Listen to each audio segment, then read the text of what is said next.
Hello, my dear friends and viewers, and my name is Ruben Medallion, and welcome back to my main YouTube channel. Zdravo, moje ime je Ruben Medallion, I dobrodosli ponovo na moj glavni kanal. So today I'm going to talk about some of the popular slogans in communist Yugoslavia after World War II. So that's the top topic of today's video.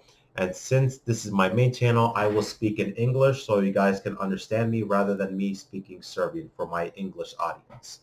So one of the popular slogans in ex-Yugoslavia was brotherhood and unity. And in Serbian, it will be pronounced as bratstvo I jedinstvo.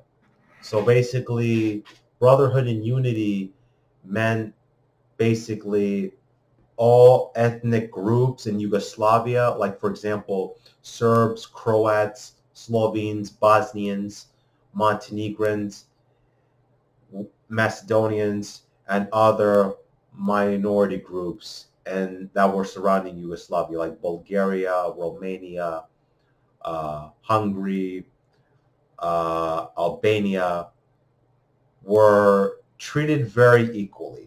So that was Tito's principle of making sure that everybody in Yugoslavia and other minorities would be treated very equally. And then also there was another famous slogan in ex-Yugoslavia. It's during World War II when Serbia and Yugoslavia was under Nazi occupation. There was a partisans or a resistance fighter. His name was Stepan Filipovic, who was a resistance fighter, Croatian Yugoslav resistance fighter. Before he was executed, he said, "Death, death to fascism, freedom to the people." In Serbian, it would be pronounced as "Smrt fašizmu, sloboda narodu." So that's what he said, and then ultimately Germans would execute him as a result, and then he died after that. And then other resistance fighters that were executed in Yugoslavia by the Germans and or the Ustasha either said very famous quotes that would become very famous in Yugoslavia during that time. And there was one resistance fighter named Lepa Radic, who was a Bosnian Serb Yugoslav resistance fighter in Yugoslavia during the Nazi occupation of Yugoslavia. And she said something. She said, "People, we will fight against the German fascists." And then she said something close to that. I'm not sure exactly what she said, but I know she was hung by German forces because the reason why Lepa Radic was hung was because she was shooting at German troops, and she was ultimately executed for that. And then and then after Yugoslavia came down, that principle of brotherhood and unity would soon come to collapse because all ethnic minorities in Yugoslavia, like the Serbs, Croats, Serbs, and Albanians in Kosovo, would come into conflict, and that would ultimately lead to the civil wars in ex-Yugoslavia of the 1990s.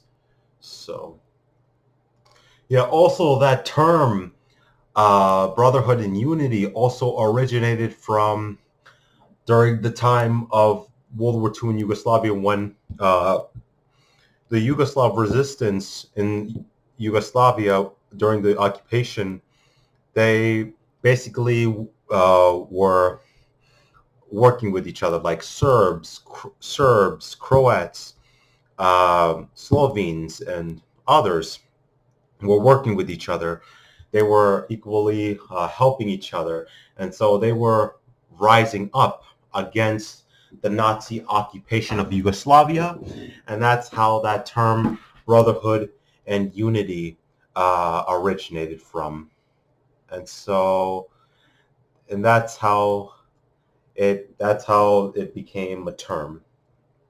And so there was also after Yugoslavia, there was a lot of political figures in the ex-Yugoslavia that were convicted of threatening brotherhood and unity, such as like Serbian war criminal Vojislav Šešelj, former presidents of Bosnia, Alija Izetbegović, and the president of Croatia, Franko Tuđman, and Stefan Misic. So, yeah, and then after that, Yugoslavia came down, and brotherhood and unity did not exist anymore because everybody was hating on each other after the collapse of communist Yugoslavia and the civil wars in Yugoslavia at that time.